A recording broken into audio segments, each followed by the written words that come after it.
திமுகவுக்கு வந்து PLA member இருப்பாங்களா, 75 வருஷ கட்சியா, 75 வருஷம் அனுபவம் எதுக்கு? ஒன்லி கொள்ளடிக்கிறதுக்கு மட்டும்தான் அனுபவம். எவ்வளவு கமிஷன் அடிக்கணும்? 30% குடும்பத்துக்கு, 10% அமைச்சருக்கு, 5% அதிகாரிக்கு. இந்த கால்குலேஷன் போட்டு அனுபவம் தேவையா? அனுபவமே தேவையில்லை. நிர்வாகத்து வரத்துக்கு ஒன்னே ஒரு தகுதி தான் இருக்கணும். உண்மை இருக்கணும், நேர்மை இருக்கணும், அப்புறம் தைரியம் இருக்கும். அது எல்லாம் எங்க கிட்ட இருக்கு, எங்க தலைவர் விஜயண்ணன் இருக்கு. அவர் ஏற்கனவே சொல்லிட்டாரு, ₹1 நான் தொட மாட்டேன் ஆட்சிக்கு வந்துட்டான்னு சொல்லிட்டாரு. ஒரே ஒரு முறை நீங்க வாய்ப்பு கொடுத்து பாருங்க. நான் ஏன் ஒரு முறை வாய்ப்பு கேட்கிறேன்னா, ஒரு முறை கொடுத்துட்டீங்கன்னா கடைசி வரைக்கும் வாழ்க்கை முழுசும் நீங்க வந்து வாய்ப்பு கொடுத்துட்டே இருப்பீங்க.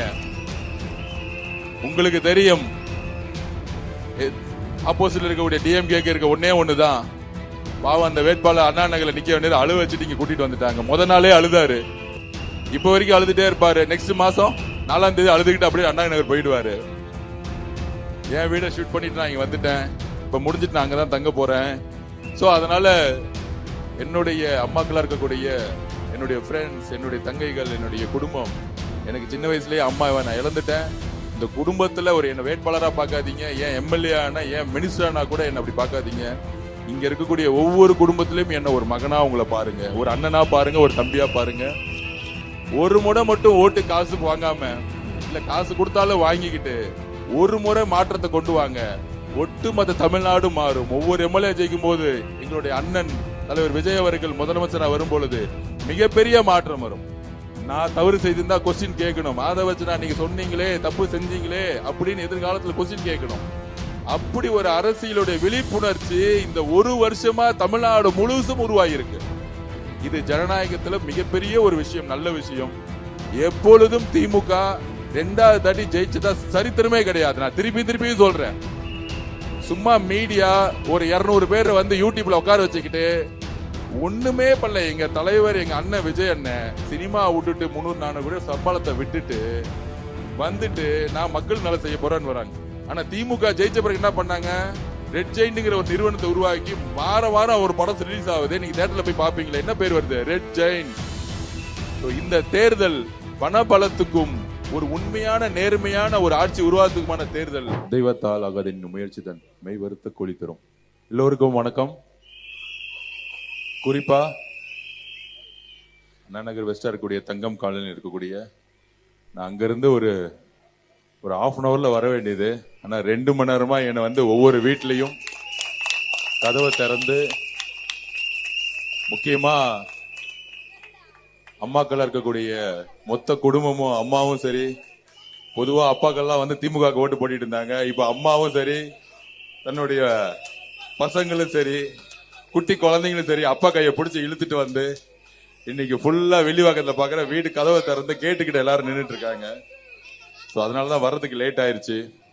அது இல்லாம இங்க இருக்கக்கூடிய ஒவ்வொரு அம்மாக்கள், என்னுடைய தங்கைகள், ஃப்ரெண்ட்ஸ் எல்லோருக்கும் என்னுடைய வணக்கம். அப்புறம் இந்த மொட்டை மாடில இருந்து பார்த்துருக்கூடிய என்னுடைய ஃபேமிலி ரொம்ப நேரமா வெயிட் பண்ணிட்டு இருந்தாங்களா, ரொம்ப நன்றி, தேங்க்யூ. நீங்க பேசுறீங்களா வந்து? நான் மட்டும்தான் பாலிடிக்ஸ்ல கஷ்டப்படணுமா?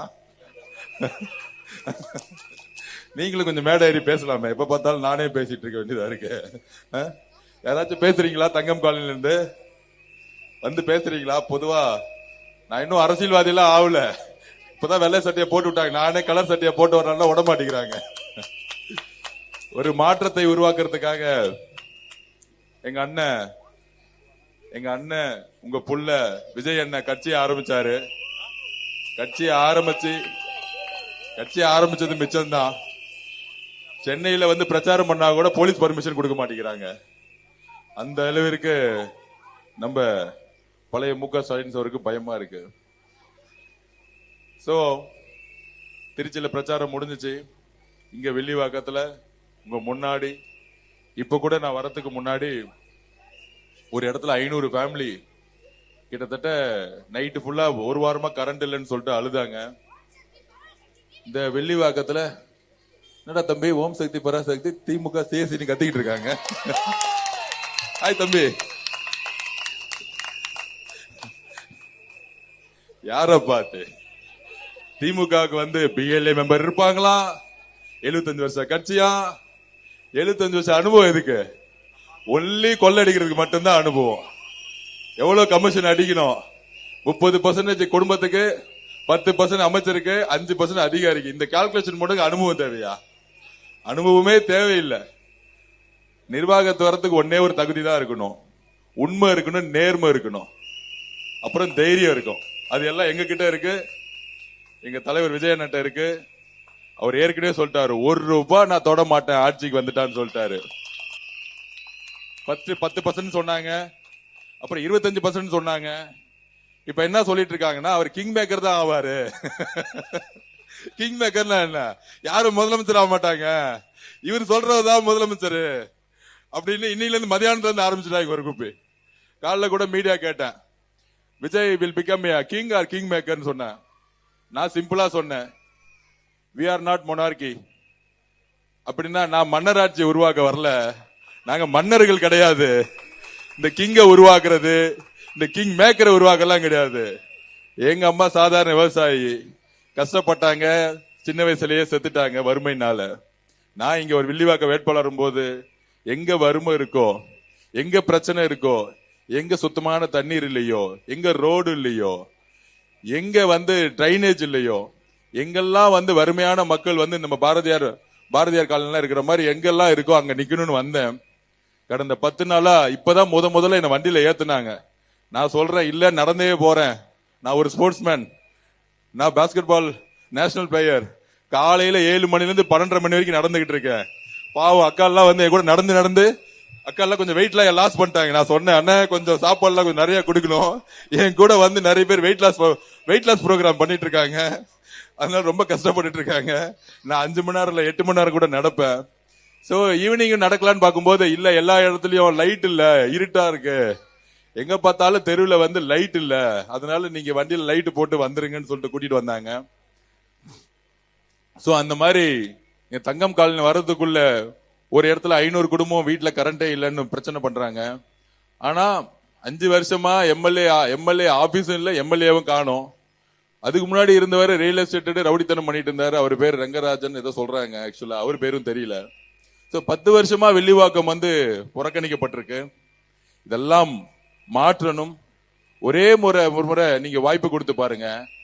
நான் ஏன் ஒரு முறை வாய்ப்பு கேட்கிறேன்னா, ஒரு முறை கொடுத்துட்டீங்கன்னா கடைசி வரைக்கும் வாழ்க்கை முழுசும் நீங்க வாய்ப்பு கொடுத்துட்டே இருப்பீங்க. உங்களுக்கு தெரியும், ஆப்போசிட்ல இருக்கக்கூடிய டிஎம்கே இருக்க ஒன்னே ஒண்ணுதான். பாவம் அந்த வேட்பாளர் அண்ணா நகர்ல நிக்க வேண்டியது அழுவ வச்சுட்டு இங்க கூட்டிட்டு வந்துட்டாங்க. முதல் நாளே அழுதாரு, இப்ப வரைக்கும் அழுதுட்டே இருப்பாரு. நெக்ஸ்ட் மாசம் 4ஆம் தேதி அழுதுகிட்டு அப்படியே அண்ணா நகர் போயிடுவாரு. என் வீட ஷூட் பண்ணிட்டு நான் இங்க வந்துட்டேன். இப்ப முடிஞ்சிட்டு நான் அங்கதான் தங்க போறேன். சோ அதனால என்னுடைய அம்மாக்களா இருக்கக்கூடிய என்னுடைய ஃப்ரெண்ட்ஸ், என்னுடைய தங்கைகள், என்னுடைய குடும்பம், எனக்கு சின்ன வயசுலயே அம்மாவை நான் இழந்துட்டேன். இந்த குடும்பத்துல என்ன வேட்பாளரா பாக்காதீங்க, ஏன் எம்எல்ஏ ஆனா, ஏன் மினிஸ்டர் ஆனா கூட என்ன அப்படி பாக்காதீங்க.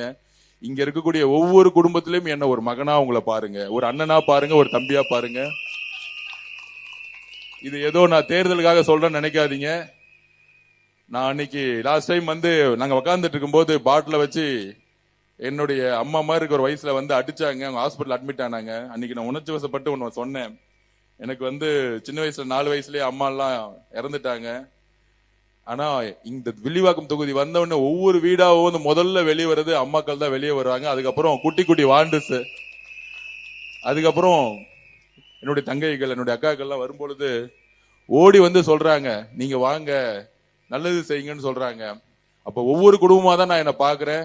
எனக்கு இப்ப அம்மாவை இழந்த ஒரு ஃபீலிங் நீங்க குறைஞ்சிட்டீங்க. இங்க இருக்கிறவங்க எல்லாருமே, இங்க இருக்கக்கூடிய எல்லாரும், நம்ம லட்சுமி அக்கா, இங்க இருக்கக்கூடியவங்க எல்லாருமே இந்த ஒரு 20 நாளா நானும் பார்த்துட்டு இருக்கேன். ஒரு சாப்பாடெல்லாம் வீட்டுக்குள்ள கூட்டு போய் சாப்பாடா கொடுக்குறீங்க. அந்த அளவுக்கு ஒரு அன்பு இங்க இருக்கக்கூடிய வில்லிவாக்கத்துல. ஆப்போசிட் இருக்கவங்களுக்கு ஒன்னே ஒண்ணுதான் தெரியும், ஒரு 100 கோடி ரூபாய் பேக் எடுத்து வந்துட்டாரு. பாரதி நகர், அந்த நகர், இந்த நகருக்கு 10,000 ரூபாய் 5,000 ரூபாய் டிஸ்ட்ரிபியூட் பண்ண ஆரம்பிச்சுட்டாங்க. உங்ககிட்ட ஒன்னே ஒண்ணுதான் நான் ரிக்வெஸ்ட் பண்றேன். நான் வீட்டுக்குள்ள உங்களுக்கு 5,000 ரூபாய் 3,000 ரூபாய் கொடுக்க போறது இல்ல. எங்க அம்மா கிட்ட நான் ஓட்டு கேட்கறது காசு கொடுக்கணுமா? எங்க அக்கா கிட்ட, எங்க தங்கச்சி கிட்ட ஓட்டு கேட்கறது நான் காசு கொடுக்கணுமா? ஒரு முறை மட்டும் ஓட்டு காசு வாங்காம, இல்ல காசு கொடுத்தாலும் வாங்கிக்கிட்டு ஒரு முறை மாற்றத்தை கொண்டு வாங்க. ஒட்டுமொத்த தமிழ்நாடு மாறும். ஒவ்வொரு எம்எல்ஏ ஜெயிக்கும் போது எங்களுடைய அண்ணன் தலைவர் விஜய் அவர்கள் முதலமைச்சரா வரும் பொழுது மிகப்பெரிய மாற்றம் வரும். அனுபவம் இருக்கா? பிஎல்ஏ மெம்பர்ஸ் இருக்காங்களான்னு பாக்குறேன். நானும் திமுக எல்லாம் வயசாயிட்டு பிஎல்ஏ மெம்பர் நின்றுட்டு இருக்காங்க, காலையில பாக்குறேன். ஆனா அவங்களுக்கு இப்ப கூட சமூக ஊடகத்துல ஒரு வீடியோ வந்துட்டு இருக்கு. ஒரு திமுக காரர் வந்து இந்த துண்டை எடுத்து ஒரு குழந்தைக்கு 10 வயசு குழந்தைக்கு போடுறான். அவன் எடுத்தவனே சொல்றான், அந்த குழந்தை இப்ப ஓடிக்கிட்டு இருக்கு. இப்ப இன்ஸ்டாகிராம்லயும் ஃபுல்லா யூடியூப்லயும் ஓடிட்டு இருக்கு. அந்த பையன் மேல பண்டி மேல உட்காந்துட்டு, நான் டிஎம்கே இல்ல டிவிகே அப்படின்னு சொல்றது யாருன்னா 10 வயசு பையன். அதுக்கு டிஎம்கே கவுன்சிலர் அவன்கிட்ட பேசுறாரு, நானும் நீனும் அரசியல பேசி போட்டி வச்சுக்கலாமான்னு கேட்க, அந்த பையன் நான் ரெடி என்கிறான். என்ன அரசியல் மாற்றம்! 10 வயசு பையன் அரசியல் பேசுற அளவுக்கு இன்னைக்கு வந்து எங்க தலைவர் விஜய் அண்ணா வந்து யோசிக்க வச்சிருக்காருன்னா சமூகத்துல எவ்வளவு பெரிய மாற்றம் இது.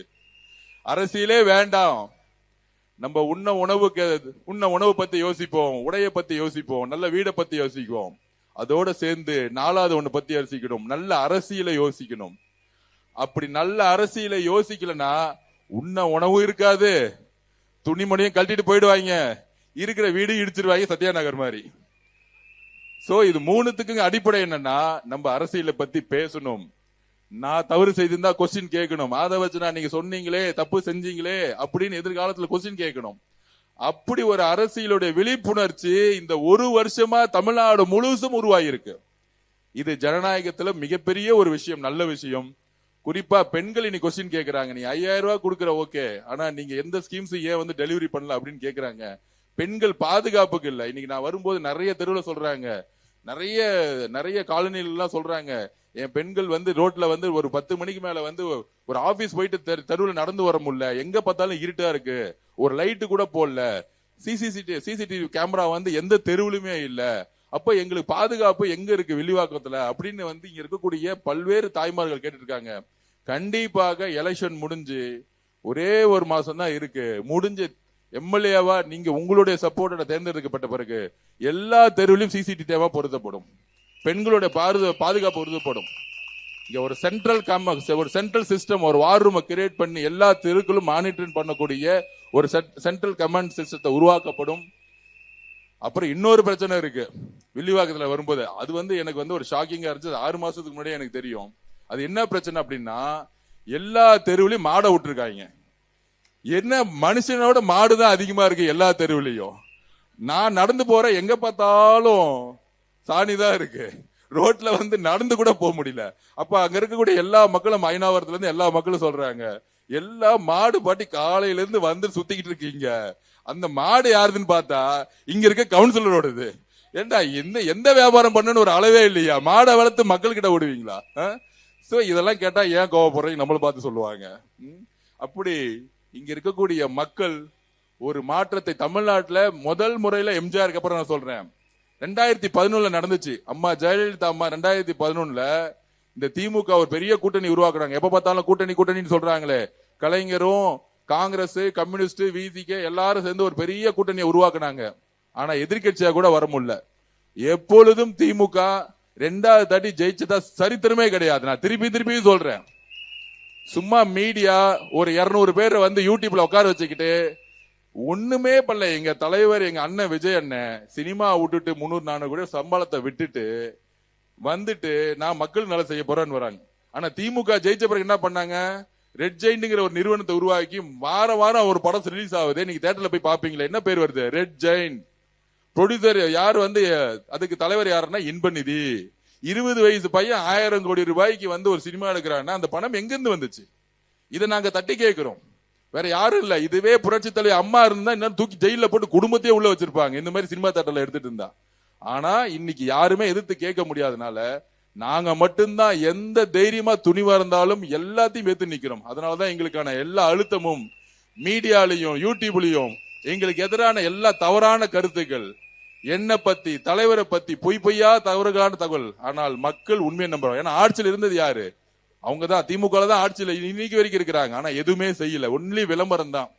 அப்படி திமுக எதுவுமே செய்யாம இங்க இருக்கக்கூடிய எம்எல்ஏவும் சரி, எம்எல்ஏ ஆபீஸும் போடாம வெறும் வாரிசுகளுக்கு எம்எல்ஏ கொடுக்கறதால என்ன ஆக போகுது?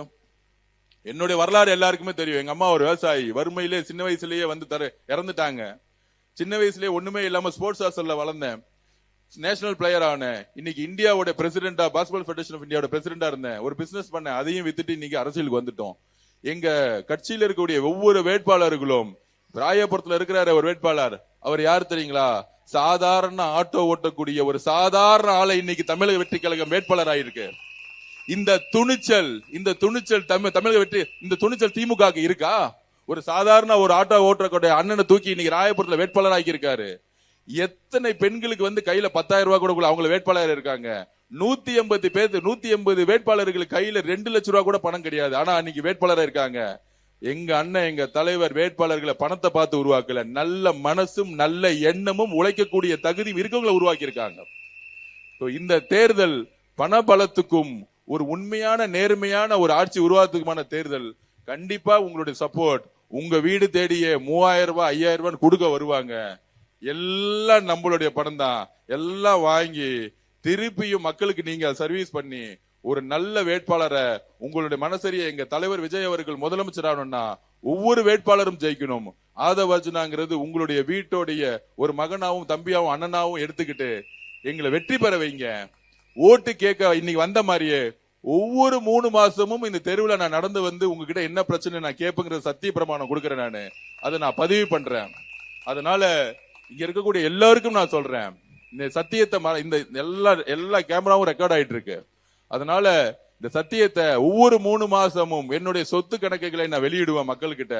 நான் மட்டும் இல்ல, தமிழக வெற்றி கழகத்தோட எல்லா எம்எல்ஏ வேட்பாளர்களும் எம்எல்ஏ ஆனவங்களும் வெளியிடுவாங்கிறத பதிவு செய்து, வில்லிவாக்கத்துல உங்களுக்கு தெரியும் இன்னைக்கு வந்திருக்க வேண்டியது அண்ணன் விஜய் அவர்கள், தலைவர் விஜய் அவர்கள் வந்திருக்க வேண்டியது.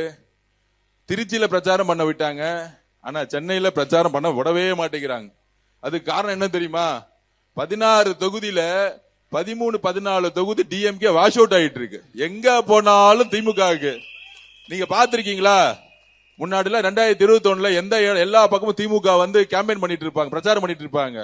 ஆர்கே நகர்ல யாரு வேட்பாளர்னு தெரியல, கொளத்தூர்ல முதலமைச்சர் ஸ்டாலின் வரவே இல்லை நம்ம பிரச்சாரம் பண்ணிட்டு இருந்து. எல்லா இடத்திலையுமே திமுக வேட்பாளர்கள் எங்க இருக்காங்கன்னே தெரியல. அந்த அளவிற்கு தமிழக வெற்றி கழகத்தோடைய வேட்பாளர்கள் பின்னாடி மக்கள் அணியணியா சென்றுட்டு இருக்காங்க. சென்னை முழுசும் திமுக மிகப்பெரிய வாஷ் அவுட் ஆயிட்டு இருக்கு. இதை நீங்க களத்திலேயே பாப்பீங்க. அதனாலதான் வில்லிவாக்கத்துல பர்மிஷன் கொடுத்துட்டு அப்படியே அவர் வீட்டுக்கு போக சொன்னாங்க நம்மளுடைய காவல்துறை. அந்த காவல்துறை யாரு செயல்பட வைக்கிறது? முன்னாள் முதலமைச்சர் மு க ஸ்டாலின் அவர்கள். இன்னைக்கு அதனாலதான் பிரஸ் மீட் கொடுத்தேன். அவர் ஒரு பிரச்சாரத்தை திருப்பி முடக்கிட்டு இருக்காங்க. உடனே டிவி டிபேட் ஈவினிங் ஓடிட்டு இருக்கு. இந்த பிரச்சாரத்தை முடக்குவது தமிழக வெற்றி கழகமா இல்ல வந்து காவல்துறையான்னு? தமிழக வெற்றி கழகம் எதுக்குப்பா முடக்க போகுது பிரச்சாரத்தை? டிவியில இருக்கவங்க எல்லாம் பேக்கேஜ்ல காசு வாங்கிட்டு என்ன பேசணும்னு தெரியாமலேயே பேசிட்டு உட்கார்ந்துட்டு இருக்காங்க. நாங்க பர்மிஷன் கேட்கிறோம். லெட்டர் கொடுத்தாங்க. என்ன கொடுத்தாங்க? வில்லிவாக்கத்துக்கு காலையில 12-1 கொடுத்தாங்க. டி நகருக்கு நாங்க கேட்ட பர்மிஷன் 2 to 6. ஏன்னா இங்க இருந்து போகக்கூடிய டைம் ஆயிடும் அப்படின்னு 1 மணி நேரம் பர்மிஷன் கொடுத்து போயிடுவோம். 2 to 6 பர்மிஷன் கொடுத்துட்டு 1 மணி நேரத்துல அதை கேன்சல் பண்ணிட்டு திடீர்னு 2 to 3 சும்மா 1 மணி நேரம் பேரு கொடுத்துட்டு போயிட்டாங்க. ஏன்னா இங்க மேல பழி சொல்லணும்ல, அதிகமான கூட்டம் வந்துச்சுன்னா திருப்பி கரூர் மாதிரி ஒரு பிரச்சனையை உருவாக்கணும்ல. இதுதான் திமுக இன்னைக்கும் இருக்கு, காவல்துறையை வச்சு செயல்பட்டு இருக்கு. எங்களுடைய இங்க இருக்கக்கூடிய ஒவ்வொரு குடும்பத்திற்கும் நான் வாக்குறுதி கொடுக்கிறேன். இங்க இருக்கக்கூடிய கழிவு நீர் பிரச்சனையா இருக்கட்டும், டிரைனேஜ் இஷ்யூவா இருக்கட்டும், குடிக்க தண்ணி குழாயில கூட வீட்டுல வரல, வாழ்க்கை ஃபுல்லா கேன் வாட்டர் வாங்கி காசு போயிடுன்னு நினைக்கிறேன். ஒவ்வொரு இடத்துலயும் ஒவ்வொரு பிரச்சனை இருந்திருக்கு. சோ இந்த பிரச்சனைகளை கடந்த 10 நாளா நான் எந்த வண்டி யூஸ் பண்ணாம எல்லா தெருவுகளையும் நடந்து யாரு சொல்றாங்களோ நானே வந்து புரிஞ்சுக்கிட்டு இருக்கேன். கண்டிப்பா வெற்றி பெற்ற பிறகு ஒவ்வொரு வீட்டுக்கும் ஒவ்வொரு தெருவில் இருக்க பிரச்சனைகளை உறுதியாக சரி செய்வேன் என்ற ஒரு வாக்குறுதியும் சத்தியத்தையும் கொடுத்து உங்களுடைய சப்போர்ட் எப்பொழுதும் நீங்க கொடுக்கணுங்கிறத நான் வந்து சொல்லி, உங்கள ஒரு மகனா, உங்கள ஒரு தம்பியா, அண்ணனா, ஒரு ஃப்ரெண்டா என்ன அக்செப்ட் பண்ணி, ஒரு அரசியல்வாதி எல்லாம் பார்க்காதீங்க, ஒரு ஃப்ரெண்ட்லியே எப்ப வேணா ரீச் பண்ணலாம். நாளையில இருந்து ஒரு நம்பரை வந்து வில்லிவாக்கத்துக்கு அனௌன்ஸ் பண்ண போறேன். எப்ப வேணா என்ன ரீச் பண்ணலாம். அந்த மாதிரி 24 மணி நேரமும் என்ன ரீச் பண்ணக்கூடிய நம்பரை வந்து நாளைக்கு டிக்ளேர் பண்ண போறேன். எப்ப வேணாலும் தொடர்பு கொள்ளலாம். எந்த பிரச்சனை இருந்தாலும் முதல்ல வந்து நான் நிப்பங்கிறத சொல்லி, உங்களோட நான் வந்து ஏதோ எலெக்ஷன் நின்ன ஓட்டு போட்டேன் அதுக்கப்புறம் எம்எல்ஏ இல்லாம உங்களோட என்னுடைய வாழ்க்கை முழுசும் என்னுடைய பயணத்தை உங்களோட தொடரணும்னு நினைக்கிறேன். நன்றி, வணக்கம். தேங்க்யூ.